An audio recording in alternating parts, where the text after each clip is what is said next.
This meeting is being recorded. Good evening, everybody.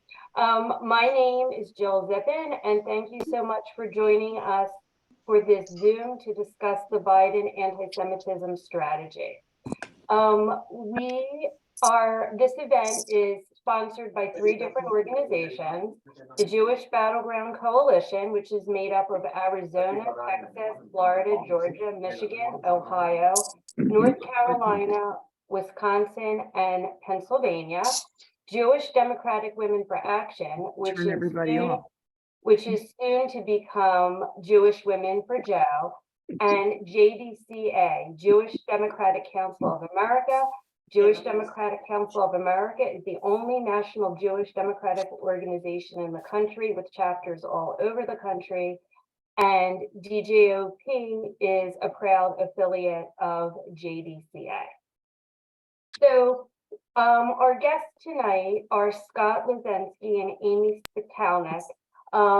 Abe Boxman, unfortunately, has taken ill. He has a high fever and a cough, and he will not be here. He apologizes. I do want to though start off this evening with something that he tweeted out. He asked me to read it, and I am going to read it before we begin. So Abe Boxman said in a tweet, "The White House Initiative on Anti-Semitism. In my 50 years of fighting anti-Semitism, I never imagined I would witness such a historic event. An American government publicly telling Jews and the world that Jews will not stand alone in their fight against this horrific disease." So I think that's a good way to start the event. I'm going to begin the event with Amy giving an overview of where we have been with anti-Semitism, where it stands now, and why this Biden anti-Semitism strategy is so important. But before she speaks, I'm going to do a brief intro. Amy is the CEO of the Jewish Council for Public Affairs. She previously served as the executive director of the Integrity First for America, which won its groundbreaking lawsuit against the neo-Nazis, white supremacists, and hate groups responsible for the Charlottesville violence. Amy also served as senior advisor on extremism and human rights first, and on the advisory board of the Polarization and Extremism Research Innovation Lab, PEARL, at American University. She has extensive experience in government, politics, and advocacy, including communications director and senior policy advisor to the New York Attorney General, and a spokesperson and advisor to the New York City Mayor. So Amy, why don't you begin, and then we will go to Scott. Thanks so much for having me, Jill, and it's so great to be with everyone. Look, I don't think I need to tell this group that we're grappling with a crisis both of anti-Semitism, but of broader anti-democratic extremism and hate that is targeting so many communities. And as we've seen, particularly in the last 6 or so years since Charlottesville, especially, this has become increasingly normalized in our political rhetoric, in our discourse, in a way that further emboldens the extremism. And so I don't have to sit here and sort of rattle off all of the ADL statistics that I think all of us probably know all too well, that we're seeing record level anti-Semitism, record level hate crimes, and it's manifesting, of course, both in these high profile events, such as events like Charlottesville, the Pittsburgh attack, Poway, targeting a Chabad there, El Paso, Buffalo, January 6th, of course, and broader rising hate crimes targeting so many communities, whether it be Jews in Brooklyn, to Asian Americans being targeted as a result of COVID-related conspiracy theories. And of course, I said my dog was going to behave to Jill just before this started, and there he is. So if at any point you can't hear me, just wave your hand.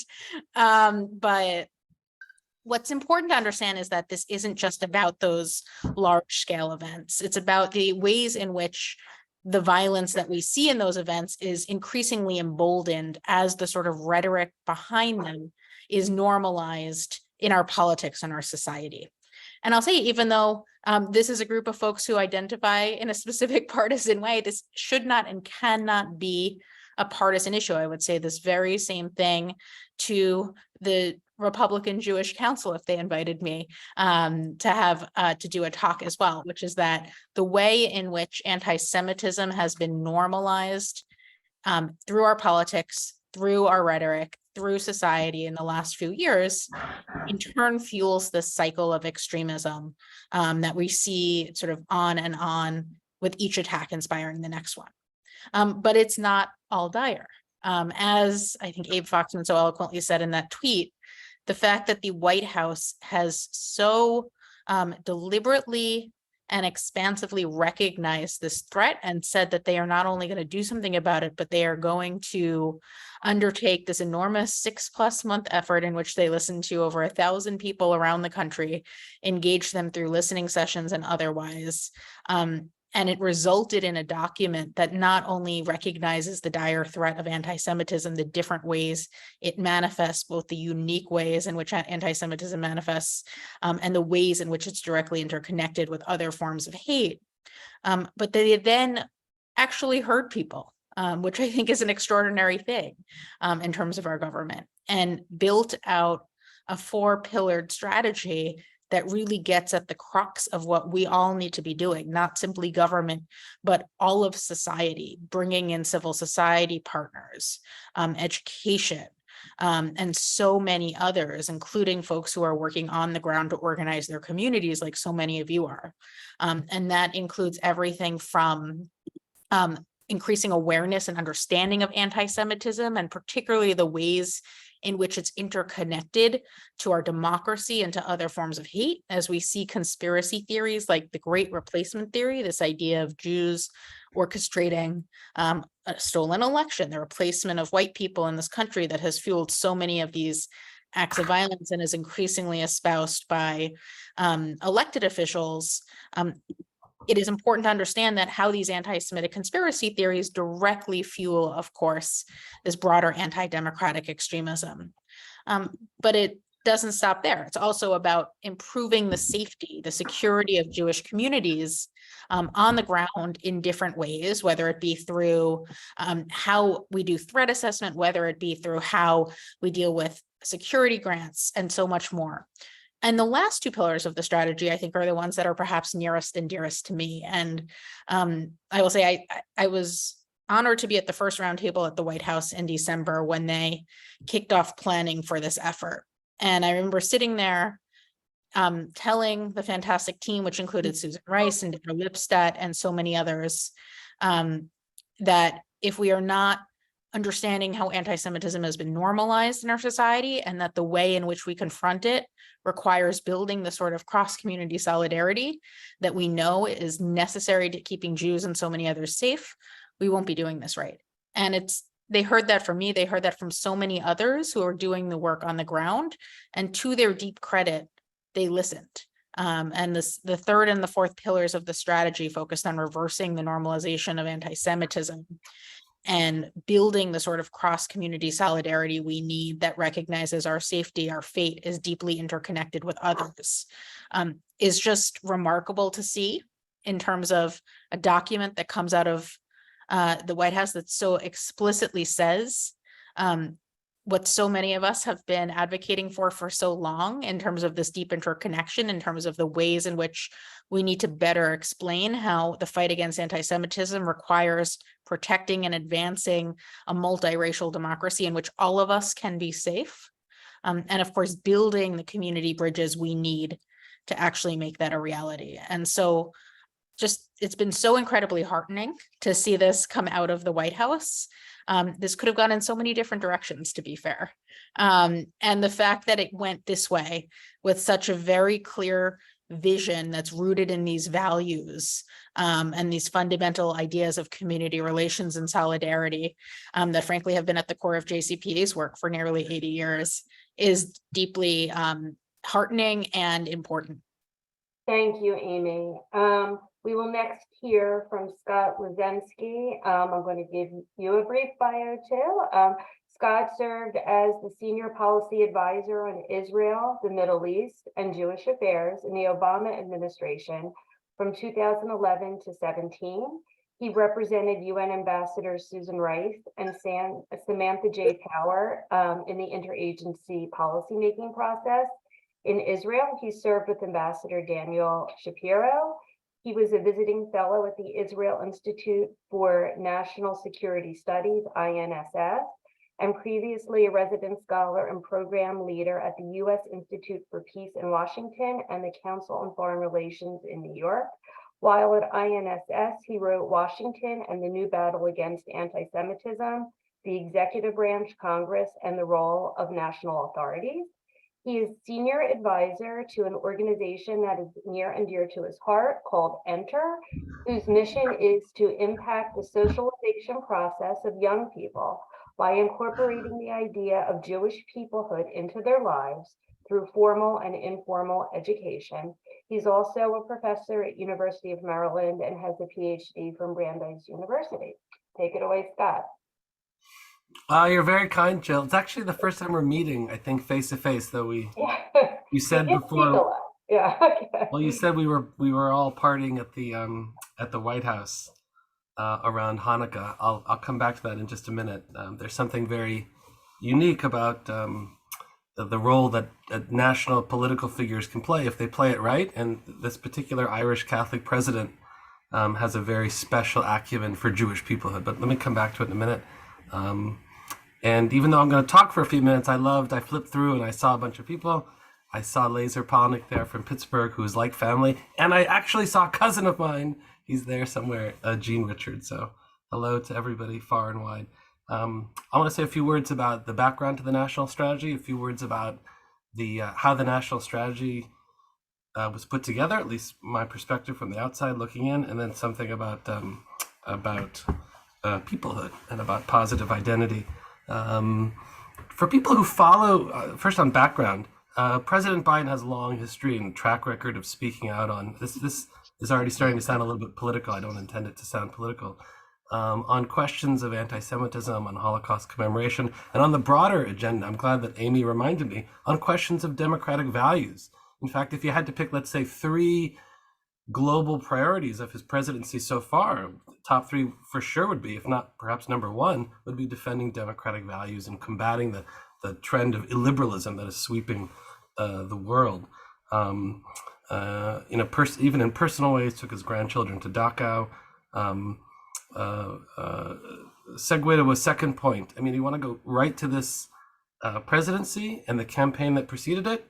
Just look at Philadelphia, his speech, May 18th, 2019. I didn't work on the speech, and I can't claim this has nothing to do with myself or people I know. I take him at his words, and his words that day were focused partly on anti-Semitism. He rallied his campaign around what happened in Charlottesville and related negative turns in our society. The anti-Semitism strategy came out in May of 2023, right? 3 months ago. Some people may say, well, what happened? The presidency, he's been president since January of 2021. In terms of background, I would kind of look at that year, that first year, maybe year and a half. There are signs that this was to come. But the administration was I'm not going to say underwater, but the emergency of COVID, the aftermath of January 6th, it was really kind of an emergency footing early on. You do see signs, early signs, kind of signals when you look back and you go through the time sequence. Think about May 2021 and the war in Gaza, Israel, Gaza. There were some real flare-ups of anti-Semitism here, reverberations right here on the streets in the United States. And at the time, go back now, it's a reactive approach.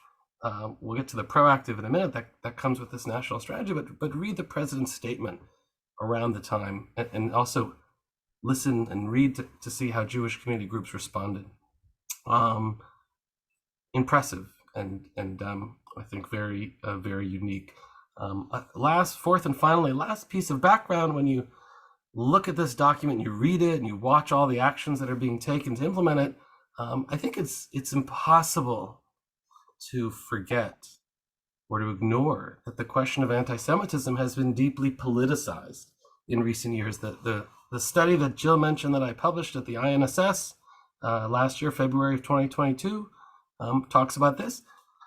The signs that I read suggest coming mostly from the right, from conservatives, from Republicans, some Republicans in the House of Representatives, but there are also sources on the left, and plenty of controversies around both points I just made. But if you want an example of the latter, look at Ted Deutsch and his statement on the floor of the House around, I think it's either 18 or 2019, around the controversy around Ilhan Omar and some of her comments. This is the sort of all about the Benjamins episode. So the politicization of anti-Semitism is an undeniable piece of the background to the national strategy. So a few points of background. Second, this national strategy. What happened from December to May? The president announces it in December, and in May it's released. 6 months. Few points. One, I don't teach at the Harvard Kennedy School of Government or the Princeton Public Policy School. I teach at the University of Maryland. I don't teach in the Public Policy School. But if I was in the best public policy schools in the United States, I would be teaching this as a case study. It was a textbook case study in how you put your arms around the vastness of the U.S. government. I'm assuming just because of this subject of this event and a few of the faces that I recognize, some people have a lot of familiarity with the U.S. Government, with the vastness of our federal landscape. It's really hard to put your arms around the entirety of the executive agencies and point them toward a single goal. I think this was really, I don't know how many adjectives to add, a really, really impressive effort. A lot of that has to do with leadership. The president gave the guidance. Susan Rice, who I had the honor to work for, and Liz Sherwood Randall, the two kind of quarterbacks of the effort, are really as sharp as they get in terms of experience in the federal government, particularly being at the White House. This was a White House-centered process. As Amy said, I mean, an incredible amount of time was devoted to consulting with people on the outside. I was in one of those listening sessions, and I will tell you, it was dead serious. And they didn't offer any hints, but they asked us a lot of questions. I was in a sort of a meeting of quote-unquote academics and outside experts. In addition to Susan Rice and Liz Sherwood Randall, Melissa Rogers, who a lot of people in different faith-based communities know, who's at the White House and was in the Obama White House, and Ambassador Lipstadt, undoubtedly. I mean, tremendous leadership here at the senior working levels. And when they're finally releasing the plan, what's the Hollywood phrase? Just go back, run the tape backwards a little bit. Look at those few days in May when the plan was released, and read. I reread today some of the statements. 3 figures, including Ronald Lauder, the philanthropist, describe it as unprecedented. 10 statements from community figures describe it as historic. 17, I love the Control F function, if you didn't know, on the keyboard. 17 use the word applaud. The incredible array, left, right, center, Jewish, non-Jewish, philanthropists, traditional startup community groups. The wall-to-wall supportive reaction, bipartisan, I should add, is really astounding. It's one of the few things I've seen in my entire adult life, not just in this administration, a piece of public policy that has garnered such wall-to-wall support. And if you go back and look at some of the statements, take Ambassador Lauder's, for example, Ronald Lauder, you'll see a lot of outside observers and stakeholders, they seized on the fact that it wasn't just the focus and the seriousness of the report and its vast array of solutions. It's that it actually presents a report card and something to hold the administration to account. It wasn't just a speech that you're supposed to applaud and then move on to the next thing. It was something that really gives everybody a ledger to hold this administration to account for over the next period of time. So a little bit on background, a little bit about the national strategy, how it came together, the leadership, how it was received. Last, Jill said I could say something about the first thing I did with my obsession with the Control F function on the computer. I looked up words like Jewish pride, Jewish heritage, Judaism, Jewish peoplehood. Jewish heritage, which is part of the first of the 4 pillars, is mentioned 21 times in the report. Let me just quote Ambassador Lipstadt, if I could. She's writing in the journal Sapir. It just came out 2 days ago. A wonderful interview with Felicia Herman. Ambassador Lipstadt writes, transmitting the message, particularly to young Jews, that combating, here in parentheses, sort of combating anti-Semitism, but the focus of our talk tonight, transmitting the message that this is the raison d'etre for being Jewish. Once you do that, you've ceded control of your identity to your oppressor. It's what I was taught in Combating Bigotry and Hate 101, that you do counter speech, that you devote some of your time not just to denouncing those who hate you, but to expressing who you are. The work I do with the organization Enter, the Jewish Peoplehood Alliance, and clearly this White House understood this, and the focus on Jewish heritage. Amy already alluded to it. I'll give you a few more examples from the action items. Schools, informal educational settings, museums, the workplace, arts and culture organizations, doubling, maybe tripling down on May, the month of May, Jewish American Heritage Month, which actually feeds into all these other platforms. It's really smart. It's not only effective, and it's what the experts have taught us for a long time, you need to do to be an effective combatant of hate and bigotry. But it's also really important. I'll take off my policy hat and put on my sort of Jewish community hat. It's very important for Jewish continuity to devote part of our time. I won't name the person because the person wouldn't appreciate it. But in the work that I do with Enter, last year I met with someone, the head of a major national organization. I explained our work and our focus on promoting the idea and the practice of Jewish peoplehood, this kind of unifying, inclusive framework for Jewish identity and belonging. And his response was, I'm going to keep doing what I'm doing, but if you don't succeed, and I hope I don't offend one or two people in this call, he says, but if you don't succeed, if people like you don't succeed, we'll end up like Irish American or Italian Americans, identities that are trending toward heritage titles. You won't find the word peoplehood in President Biden's national strategy, but you'll see a lot that actually amounts to that. And I would encourage people to study those recommendations, and a lot of them have resonance in our own local and state-based communities. And in my view, it's really one of the most remarkable features of the plan. Right. So talking about federal and state policy, until the creation of the Biden anti-Semitism plan, there was really no anti-Semitism strategy. There was a patchwork of laws, hate crimes laws in different states. There were also some federal laws that were more broad. This is the first time that we have a national strategy. Why is having a national strategy so important as opposed to different laws in different states? Amy, we'll start with you and then we'll go to Scott.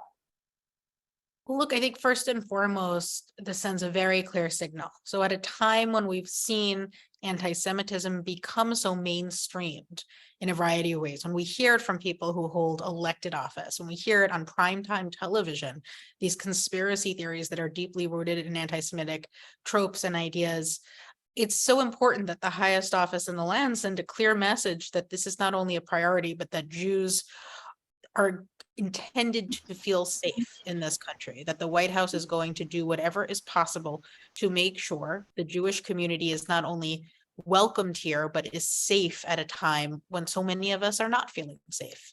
And I think that goes hand in hand with the underlying recognition in the plan that Jewish safety is deeply interconnected with other community safety. And so when the task force that this plan came out of was announced, it wasn't simply an anti-Semitism task force. It was a task force to combat anti-Semitism, Islamophobia, and other forms of hate. So from the start, the White House has recognized this fundamental idea that to take on anti-Semitism, we must take on all forms of hate: anti-Black racism, white supremacy, anti-immigrant, anti-LGBTQ, of course, Islamophobia, as I mentioned, and so many others. And likewise, to take on those forms of hate, we must take on anti-Semitism as we see it animate and fuel the broader anti-democratic extremism that is becoming increasingly pervasive and normalized in our society. And so to have this message, much like when President Biden gets up and gives a speech on democracy that makes clear this is a country rooted in the rule of law and democratic norms and values, so too does the bully pulpit matter when you hear and see something like this from the highest level of the highest office in the land. But of course, it also needs to be implemented. And as I think Scott said earlier, this includes very specific benchmarks and goals related to implementation, both for the federal government and lifting up partners and others in the field who are doing the work. I was particularly heartened that among a number of great organizations shouted out in the plan, it includes JCPA, the Jewish Council for Public Affairs, and our coalition work to build the sort of cross-community solidarity that is fundamentally recognized in this plan as inherent to fighting anti-Semitism and all forms of hate. And so it has these very specific benchmarks, very specific things that can be done to both hold the federal government's feet to the fire in terms of their own responsibility, and to give others the empowerment, the platform that they need to use, I think, the credibility and legitimacy of the strategy to build out our work. And so for me, quite literally started my job at JCPA the same week that the strategy came out. For me to see this from the White House as I head into this work, doing that sort of community relations, cross-community solidarity work that we know is so crucial, to see the White House recognize the importance of that, not only makes clear that there's a partner, that they're using their bully pulpit and their platform to underscore that, but gives validation and credibility to the urgency of this work at a time when there are forces who are less thrilled about building that sort of solidarity and values-driven relationships that we need. Scott, do you want to add to that? I would simply say I agree with everything Amy said. So she said it much better than I can. I would just add a further twist to your question, Jill. The nature of the problem. In government, sometimes this is called a thematic or a functional issue. The nature of the problem, the nature of the beast, is such that most executive agencies aren't really positioned to put their arms around the whole problem. You know, let's say there's a problem in terms of American veterans. Well, we have a Department of Veterans Affairs, but you take anti-Semitism, domestic and globally, and there's nowhere, it doesn't fit anywhere. In fact, this is a much broader example of why over a decade ago the position in the State Department of a special envoy to monitor and combat anti-Semitism was established. I worked in the State Department many years, and a lot of devoted people there. But if there's a global problem of anti-Semitism, you can't go to the Bureau of East Asian Affairs or the Arms Control Bureau, or it doesn't fit in any neat and one place. And the national strategy, I think so far, and I'm hopeful, has been incredibly successful to draw this thread of this thematic and functional issue that really cuts across a gazillion different offices. That's a formal word, by the way, gazillion. And to give us a whole of government approach. Very important, particularly to bring in agencies that on a day-to-day level wouldn't be considered. I'll give you an example, the intelligence community. We have a vast amount of resources in our domestic and foreign intelligence community, and typically it has not been focused on questions of anti-Semitism. It's been sort of left in the small corners in the Justice Department, State Department. This has brought in the intelligence community, the education department. I mean, it's the nature of how our government is structured that a national strategy was I think the right fix to bring a whole of government approach. It doesn't mean throwing tons of resources. I mean, people here are interested in this agenda, but we're also all taxpayers. It doesn't mean just throw lots of money at a problem. You have to be smart in how you move the very unwieldy resources that make up our federal government. I agree. I read the almost 60-page document, and it is interesting when you look at it, sort of globally, it is not only a whole of government, but it's a whole of society approach. And it allows both government agencies, our elected officials, and us to work on this problem, but in an interconnected way. So it really is very important that it's a whole of government and whole of society. Whole of society. Thanks for the correction. Yeah, it's both. Yeah. Amy made that point as well. In the overview, the plan states hate crimes targeted violence and acts of harassment, including online abuse, have increased, eroding our democracy. And one of the things that Amy spoke about, and I spoke about with you too, is it's not just the erosion of our democracy, but it's the normalization of hate.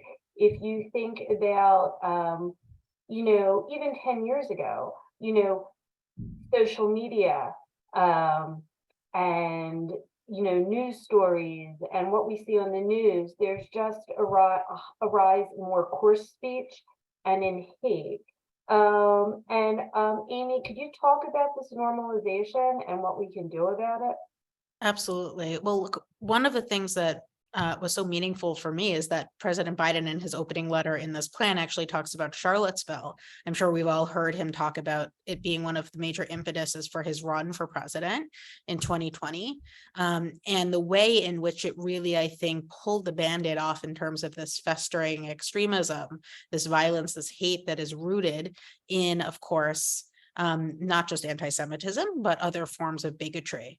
And what felt fringe in August of 2017, when that violence happened, when we heard Nazis chanting "Jews will not replace us," has gone from the dark corners of the internet and these sort of baffling chants in Charlottesville to the mainstream of our political discourse. We hear elected officials talking about the replacement of the white race. We hear fundamental white supremacist, anti-Semitic tropes. I'll say even just a few hours ago, there was a New York Times alert about an incident in which a man was killed by the FBI after making direct threats against both President Biden and Alvin Bragg, the Manhattan DA. And in his threats, he specifically cited these increasingly normalized conspiracy theories related to, for example, George Soros being a puppet master of a Black elected official like Alvin Bragg.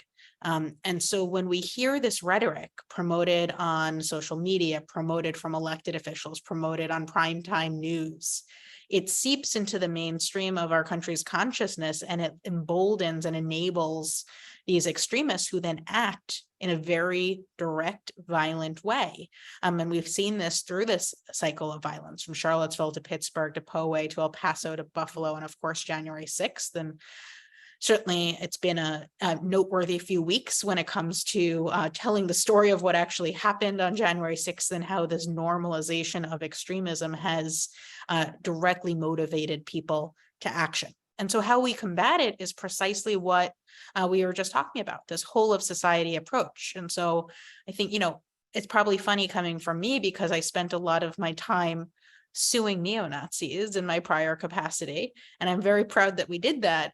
But you can't simply sue or prosecute or barricade our way out of this crisis. This is a crisis that requires proactive policy solutions that don't simply hold accountable those responsible for violence, which of course we can and must do, but also builds the sort of societal democratic resilience we need. And so it's the sort of policies we see in this plan that include everything from education to combating the normalization of extremism and anti-Semitism in different ways, to again building the sort of solidarity that we need. And there are very specific policy solutions and other ideas that we need to start seeing being implemented in different ways. Things like media and digital literacy, how we are teaching people to actually understand that what they see online is not necessarily true. This disinformation, these conspiracy theories. It's protecting voting rights. It is protecting immigrants' fundamental humanity. Particularly right now, what's happening on the Texas border is just so horrific and at odds with everything that I think we as Jews believe, and is deeply rooted in many of these same white nationalist and white supremacist conspiracy theories that connect to anti-Semitic ideas of replacement and of fueling a wave of immigrants coming up from the southern border. And it's recognizing, of course, the fundamental humanity of the LGBTQ community when we see especially neo-Nazis quite literally recruiting off of anti-trans and anti-drag events. And so it's recognizing that we need to build this whole of society approach, implementing not just the responsive policies, the accountability, the protection that of course we need to keep our communities safe and hold those responsible for violence accountable, but also building in that resilience so that we are inoculating against hate in the first place, making it much harder for these ideas to take root and to get the sort of platform that they have been getting in this increasingly normalized way. And at the core of that is, I think, also fundamentally recognizing that our safety as Jews is deeply connected to others. And again, I'll just sort of keep repeating this. There are so many who want to tell us that the advancement and the safety of other communities is somehow at odds with our safety as Jews, and that is going to only get worse in the coming months as we head into an election year. It is so important that we reject those who seek to pit our communities against each other and make clear that all of us are safer in solidarity with one another. And so when we do that, we build the sort of, again, that societal resilience we need to not simply hold accountable those responsible for extremism, but also inoculate against it in the first place. I want to ask Scott, I'm going to ask something a little more specific, but what Amy touched on. So a huge problem with the spread of hate across social platforms is something, she touched on. How does this plan address it concretely? Like what, obviously there's First Amendment issues and constitutional issues and that kind of thing, but how does this plan address anti-Semitism within the digital space in a way that will have a positive impact on the Jewish community? Thank you. You caught me a little bit off guard on that. I don't know if I could pitch it half to Amy, but I would also just add as a kind of an initial response to your comment, just more broadly in terms of how I think and what I see in Jewish American life and advocacy in the last, just step back in the last, 3 or 4 decades. We've been staunch, here I'll put the community hat on, staunch defenders of speech. Speech has been, and the Bill of Rights and the entire edifice of liberal democracy has been a tremendous boon for Jewish Americans, and I believe for all Americans, but the community in particular has been all in on speech, and I think no one predicted what would happen with social media and the degradation of traditional media, and what a RAND Corporation study about 4 or 5 years ago, really important study called Truth Decay, identified. And I think we weren't prepared. We're a little too heavy on defending speech, and to some extent almost blindly. And a lot of the community advocacy groups are catching up. A group like the ADL, I think, caught up already a few years ago. And I applaud Jonathan Greenblatt. And if you really want something serious but fun to watch, but deadly serious, watch the award they gave to Sacha Baron Cohen, the actor, the comedian, and his speech about social media. I think it was January 2019 or 2020. On the specifics of the plan and fixes on social media, can I pitch it to you, Amy? I'm not going to flip through the 60 pages and No, I'm happy. I think, I don't want to purport to be an expert on every little detail, but I think what is particularly noteworthy about the plan is that it both uses the bully pulpit of the White House to call for action from social media companies and Congress as it relates to social media. And then there are some very specific steps. And so at the core, this plan recognizes something that some of us who work in fighting extremism have been advocating for a long time, to Scott's point, that social media is not a place where platforms are required to give free rein to anything anyone wants to say. Social media companies are not governed by the First Amendment the same way as someone who wants to walk down the street and shout something awful has a right to do. It's a private platform and therefore can be governed by terms of service. The same way you walk into a private business, so too can that business implement its own code of conduct. And so there has been, of course, enormous debate about this, about how we keep both a free and fair open internet while protecting against the extremism we know festers and metastasizes online all too well. I'll say, for example, the Charlottesville violence was planned almost exclusively on social media, on sites like Discord, and that in turn inspired other acts of hate, including in Christchurch, New Zealand, against the Muslim community that was live streamed, and in turn inspired the Poe attack, the El Paso attack. We know that the Pittsburgh shooter communicated with some of the Charlottesville defendants on a site called Gab, which is a far-right hate site. So it's a very obvious and deliberate strategy, and no social media company is obligated to allow this to happen. And among the many references to social media in the plan, and includes not just urging Congress to act, as there has been enormous debate and discussion around, and not just using the bully pulpit of the White House, but specific plans, including, I believe, a Department of Commerce report that is due, I want to say, I think at the end of this year, looking at Yeah, that's how right. Reporting. looking at how social media, and I think I think it's the telecoms industry, which is why it's under the Department of Commerce, but people far more versed in the bureaucracy of our federal government can probably share some of these details, including understanding how social media is used to spread anti-Semitism and anti-Semitic harassment. And so there's some very specific milestones in the plan with specific dates there that provide additional momentum and action points beyond the broader sort of advocacy and bully pulpit that the White House is using on this, which I think is really important in and of itself, particularly as we consider what Congress might do, as we consider the laws that we've had on the books here that are intended to protect speech in a free and fair open internet, which we all believe in, but of course have been exploited and abused by some to allow extremism to fester and metastasize. And so there's a lot there. And it's not a silver bullet. This is not, if we could have convinced every social media company to do the right thing, we probably would have by now.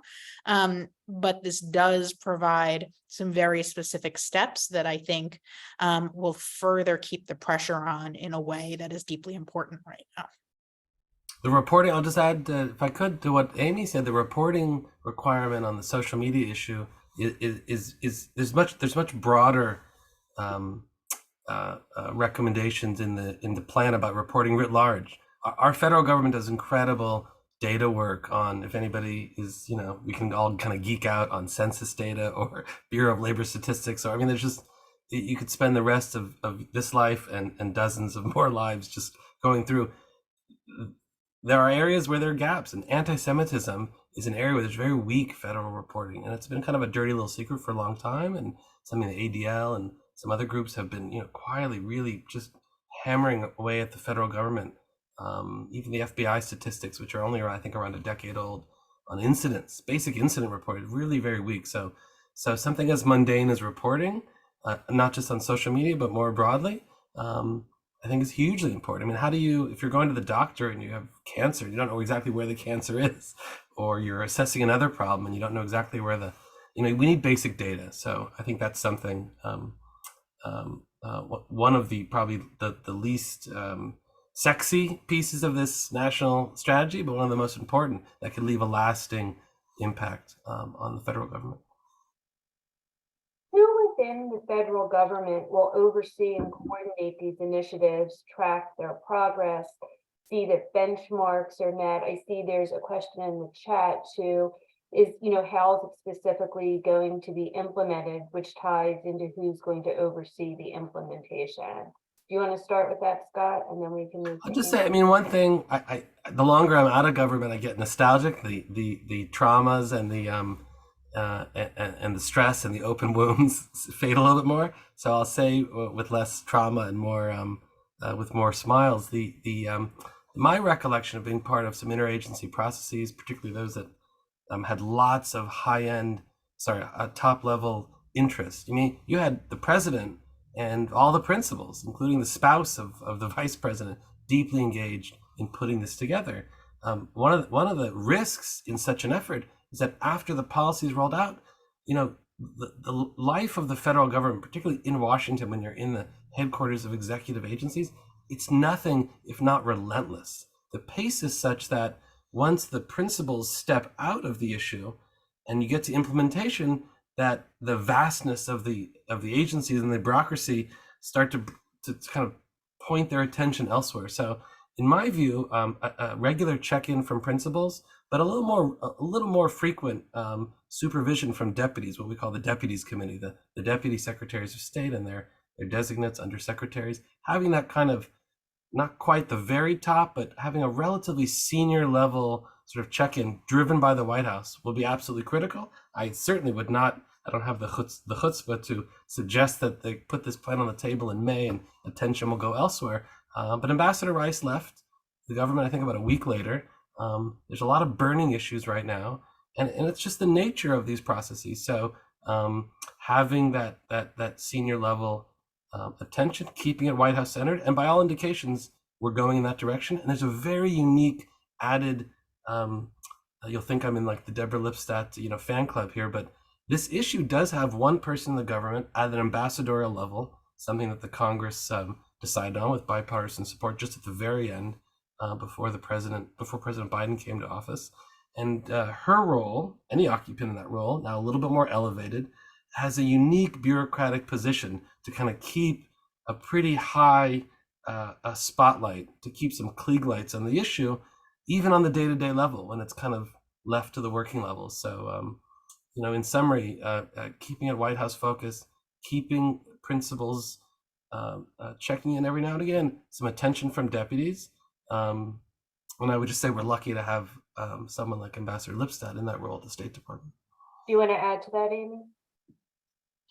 No, I think in many ways it's also making sure those of us who are outside of government are not just holding government accountable, which is our job as advocacy organizations and organizations that represent communities who are on the front lines of these fights, but also working with them as partners. And so one of being there to have their back in implementing this, because there is going to be pushback for some certain people. There shouldn't be. This is, as has been widely noted on this call, like the response to this has been broadly positive, even from unlikely voices. But inevitably, there will be some who sow politics of division and fear and use this as a way to undermine. And so it's going to require those of us who believe in this vision, not only holding the government accountable to implementing it, but having their back and doing, supporting them, rallying civil society, rallying civic leaders to be with them and to take ownership of our pieces of the puzzle. And I'll say one of the ways in which I've seen the administration work with civil society is at the Aspen Ideas Festival a few weeks ago. I was there with the second gentleman and Liz Sherwood Randall, who's the Homeland Security Advisor, who's one of the other points in implementing this.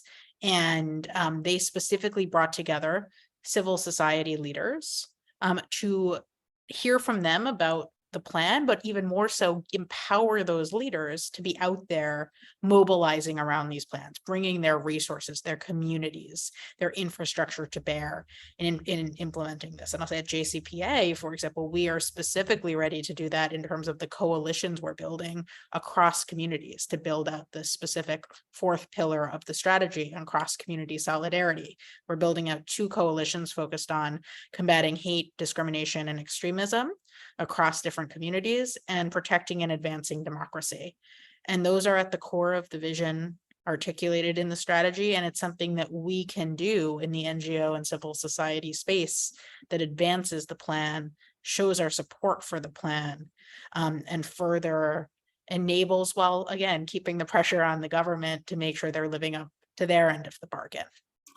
I want to thank Amy for, sometimes I get a little lost in the federal government, the executive agencies, for saying everything she just said. But and I'd also add to that, we're also lucky to have there's a lot of new infrastructure in Congress that's bipartisan. The working group in the Senate, the task force, Senator Rosen from Nevada, Senator Langford from Oklahoma, and their counterparts bipartisan in the House. Whether it's ad hoc actions and statements, whether it's oversight hearings, having regular pulses coming out of the Congress that are bipartisan rather than hearings or actions that turn into politicized, well, I was going to use a colorful metaphor, but that's absolutely critically important. There's not a heck of a lot of money here. It's not like oversight of an expensive agency programs like at DoD, but oversight hearings, ad hoc actions, those bipartisan working groups and task forces in both the House and the Senate, I think, are absolutely vitally important. There's nothing better to combat a rogue member of Congress who's politicizing anti-Semitism than a critical mass who step forward in a bipartisan way, at least in my view. Speaking of Congress, is there funding allocated for the implementation of this plan as a practical matter? And if not, what will it take in getting Congress to fund it and to buy into funding it? Because I assume money will have to be allocated. for many of the pillars contained in this program. I you haven't wanna go, actually done a Scott? cost. I'll just real quickly say it's interesting you asked, or I don't know who asked the question, by the way. Was it someone in the Linda Frank. Linda Frank? Hello, Linda. We've been trying to get together on peoplehood issues. I think it's Hi. Hi, Linda. Hey, great to hear. You're not in China, are you? No, we're in California. Hi, Linda. Hi. I haven't done a kind of a point by point cost. Somebody must have. Other than the community security grants, which is a big, upwards of 250, close to $300 million line item, the post 9/11 program that's really grown substantially in the last 5 years that offers federal dollars for physical security. Other than that, I'm not aware of any aspect of the national strategy that really has a big ticket price tag on it. Amy, is there something that comes to mind? No, I think what's interesting about the plan is that it's sort of both big and small things, right? So there's the nonprofit security grants, there's the we're going to build solidarity and fight the normalization. But the way in which this is done is through some very interesting, specific, and I think fairly low budget things that the federal government can do using this whole of government and whole of society approach, including leveraging the USDA to make sure Jews feel included in society, creating inclusivity around, I think, kosher food and other Kosher things food, like right. that. And so there's obviously costs to some of that, but it's such a low cost compared to the signal it sends of the inclusivity that this country should represent, and how creating that inclusivity in turn then combats the normalization of anti-Semitism. And I saw a note in the chat earlier about how we dismantle long learned entrenched anti-Semitic views. And I think this is how we do it. I think one, it's recognizing that anti-Semitism isn't inevitable. It's part of a machinery of fear and hate that people deliberately use, as opposed to something that is just there inevitably that we must assume will always exist no matter what we do.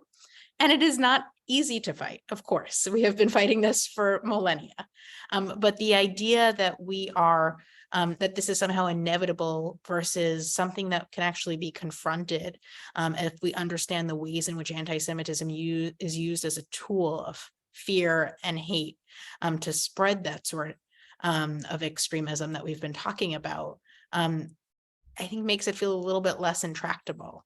And the way that we do that is through this holistic approach, recognizing that these seemingly little steps, none of which are actually that little, all add up to that whole of society vision that all of a sudden makes the Jewish community and so many other communities a little bit safer in this country right now. So this document is not a political document. As a matter of fact, this anti-Semitism plan depoliticizes the issue of anti-Semitism. Can you talk about how it depoliticizes it and how anti-Semitism in some ways has been politicized to the detriment of the Jewish community? Do you want to start, Scott, and then you can go, Amy? Want to go, Amy, first? Sure. Okay. Look, I think this is the big question, right? So I think the challenge is how we are clear-eyed about the reality of anti-Semitism, recognizing it exists in different forms across the political spectrum and separate from the political spectrum in many ways. And also at this moment, the facts, the data shows that it is disproportionately emanating from the right in terms of especially this increasingly normalized bigotry and anti-Semitism that we're hearing from primetime pundits, elected officials, candidates, and others. All of those things can be true, and we could acknowledge the ways in which anti-Semitism takes different forms while still being clear-eyed about the reality we're facing. And it's so important to do that. I said this at the beginning of the call, unless and until we actually acknowledge that and recognize that it can't be considered partisan to call this out, the way that the Democrats call out instances of anti-Israel criticism or anti-Semitism within our own party when it crosses lines, we so too need Republican leaders to do that. And it can't be partisan to do that. It needs to be built into the fabric of our democratic norms. I run a nonpartisan organization. I would say this to anyone if they asked me. And again, we need to start treating this as something that shouldn't be considered partisan. And to your point, Joe, like the way in which we begin to depoliticize anti-Semitism is to just create the infrastructure to address it in the way that this plan does, to say that this is a crisis for our country, that we are going to use every lever of the federal government that we have, regardless of whether it is white supremacist fueled anti-Semitism or issues of inclusion for Orthodox Jews when it comes to food, or how we teach the Holocaust and anti-Semitism in our schools. There is no fundamental assumption in this plan about who it is calling out, but it rather sort of calls people into this effort and says, here is the path to actually take action and move the needle here through this whole of government, whole of society approach. And so for me, that's not political. That's certainly not partisan. There are many who will try to treat it as political and partisan, but it's incumbent on all of us to not let that happen and recognize that the fight for our safety as Jews and for the safety of so many other communities is at the core of every norm and value that this country is supposed to represent.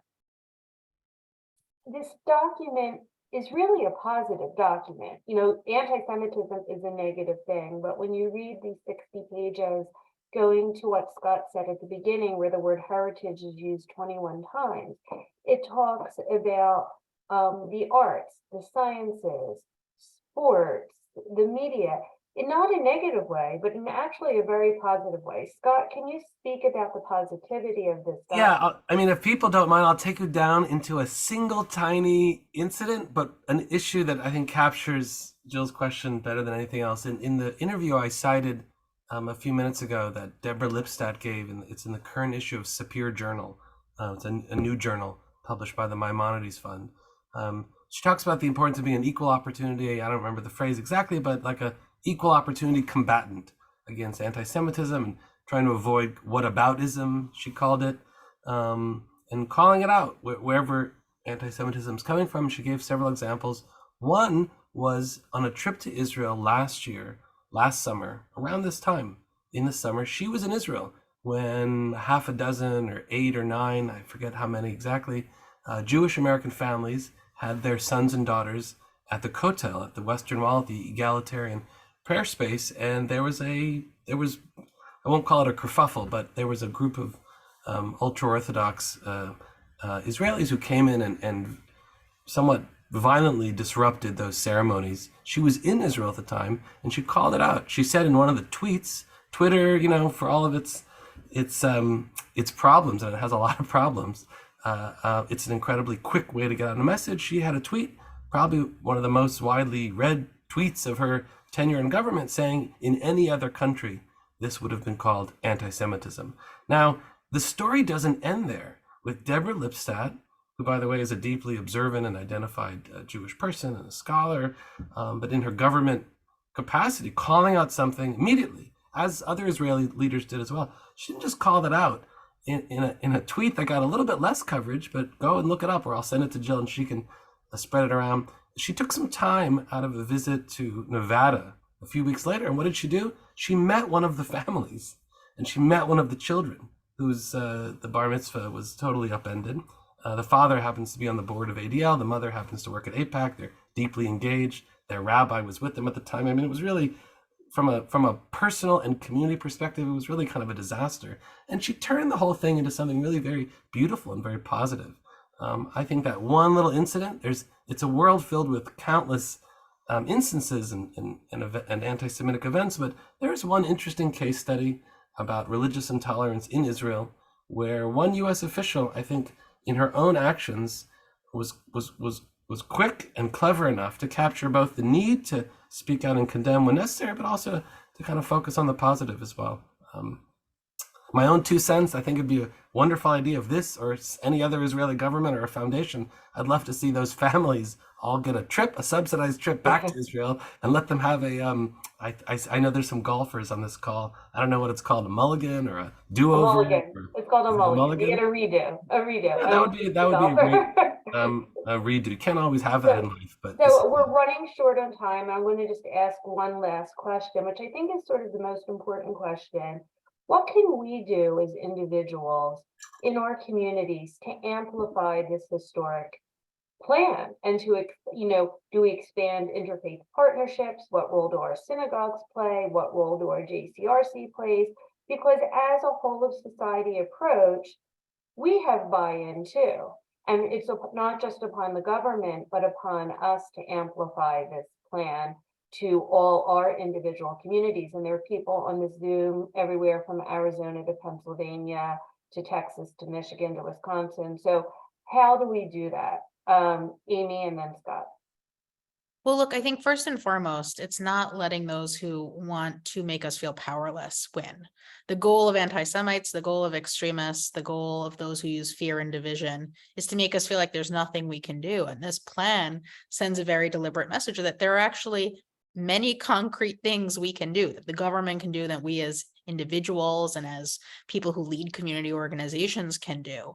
And so first and foremost, I think it's communicating that to your neighbors, your friends, your stakeholders, and making clear that we are not going to fall prey to that very deliberate effort to make us feel powerless in these moments. And then I think it's fundamentally recognizing what we've been talking about here, that if we are going to keep Jews safe in America, it requires keeping all of us safe. It requires protecting and advancing the sort of multiracial democracy that we hope this country can ultimately be.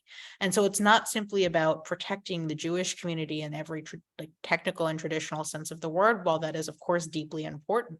It is about building those relationships, those interfaith relationships, those cross-community relationships, telling the story that at a moment when we're seeing these conspiracy theories rooted in anti-Semitism and xenophobia and anti-Black racism and white supremacy taking hold and normalized in our rhetoric and our politics, we all have an obligation to call it out because it makes each of us less safe and all of us less safe. And the way we combat it is in solidarity with one another, is in showing up for other communities. And so much like we hope our partners in other communities will show up to implement this plan, I so too hope that all of us as Jews will be showing up to stand with the Muslim community, the Black community, the LGBTQ community, the immigrant community, and so many others who are under attack right now. And as the federal government hopefully leverages all of its infrastructure to protect those communities, rallying around those efforts, much like we expect others to rally around this specific plan. And so it cuts in both directions. And for us to truly be safe here, it means showing up in that way, understanding how deeply connected our safety is with others, and fighting for the fundamental democratic norms and values that are so under threat right now, no matter where those threats come from. Well said. Do you want to add to that, Scott? I would just add 2 points. It was beautiful. I want to say amen. I know we're not at services. I get two things. One, sometimes it's number one to resist the twitch, the muscle twitch. Someone I turned to for advice years ago called it the Gewalt nature of Jewish American politics, which is the crisis, man the barricades approach, which is important. And there are moments. I mean, I'm in this meeting with Amy, who did something I thought was impossible. Her response to the Charlottesville situation and winning that case, it's just nothing short of astounding. But for savvy reasons and for Jewish continuity reasons, we've got to keep the balance. I would say 50% plus on the pride side, on the positive side, thinking counter speech and pride and positive Jewish identity and investment in belonging can be an effective response to anti-Semitism, and it also has the tremendous added benefit of contributing to Jewish continuity. In the interview I cited, I'll just mention it one more time, that Deborah Lipstadt gave, Felicia Herman asks her, if you had $1 billion, what would you do with it? And she said, it's a several exchanges back and forth, but I can't believe they published it all, but over the course of the exchange, Deborah finally says, I'd spend more than half of it on Jewish life, on positive investments. Just very important that we don't get lost or I should say, to quote her, to not be defined by our oppressors. That's a sort of a big idea. But second, and a bit more focus, would be the focus on the month of May. Jewish American Heritage Month. It's got a funny acronym, JAHM, is a place. I mean, Linda, I forget where Linda is. Are you in the Bay Area? You're in Northern California, right? I don't know where she, yeah. Not right now, I'm in LA. Oh, you're in LA. Fine. Well, LA as well, especially in the Bay Area, but also in Southern California. We're in the A lot Bay of Area. public school environments have become particularly toxic around questions of Jewish identity. Here's a time of the year and a big blueprint from the federal government where you can take some time and focus on Jewish heritage in school settings, in the workplace. A colleague of mine at the American Sephardi Federation told me he was just invited to speak during Jewish American Heritage Month at the Princeton organization. What's it called? Educational Testing Service, ETS. I mean, very important organization, quiet corporation that I guess writes the SATs and the GREs and all these things.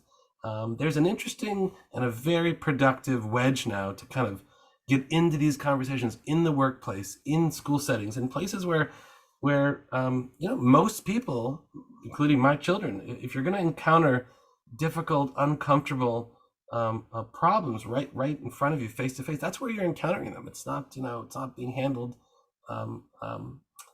at 16th Street and Pennsylvania Avenue. By the time you get to the White House, things are usually being said the right way. Not always, but usually. So I think Jewish American Heritage Month, which most people don't know much about, and some might sort of scoff at as a kind of a goofy a thing, is a fixture on the calendar, a time of the year, a non-politicized moment. It's new on our Jewish and our American calendars, but that's something very specific. So sort of that, and then the first point I made about it's just really important. Sometimes we have to stop ourselves. And here on that first point I made, I would actually give a lot of credit to the second gentleman. He's been deeply involved on Jewish affairs over the short term so far of this administration. And I've noticed in recent months, he's really become more and more fixated on questions of pride and peoplehood. He gave a wonderful speech and then spent time with young people at the BBYO International Convention, which was in Texas. He visited last week a summer camp. I think he's getting the balance right, and we should too. Wonderful. I'm going to end with, there's a DJOP board member, Bert Siegel, who couldn't be on the call tonight.